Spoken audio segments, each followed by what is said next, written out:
Daddy, ఇండియాలో 1950లో 36 crores ఉన్న జనాభా ఇప్పుడు 140 crores అయ్యింది.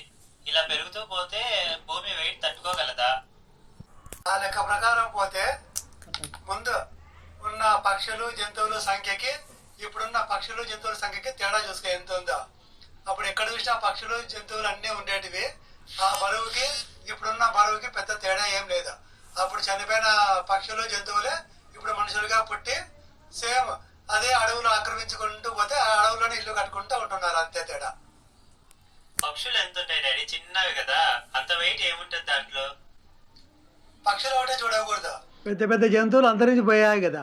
ఏనుగులు, ఒంటెలు, సింహాలు, పురులు, ఎలుగుబంట్లు, పందులు, అడవి పందులు ఇవన్నీ ఉన్నాయి కదా. అవన్నీ తగ్గిపోయినట్టుగా వెయిట్. పక్షి కొంచెం ఉంటుంది కానీ పెద్ద పెద్ద జంతువులన్నీ మాయమైపోయినాయి కదా. అవన్నీ లెక్కేసుకుంటే కూడా అంతే జనాభా అవుతుంది. మనుషులు పెరగచ్చు తగ్గచ్చు కానీ ప్రకృతి తన పని తను చూసుకుంటూ వెళ్ళిపోతూ ఉంటుంది అంతే. ఇది కూడా లాజికే.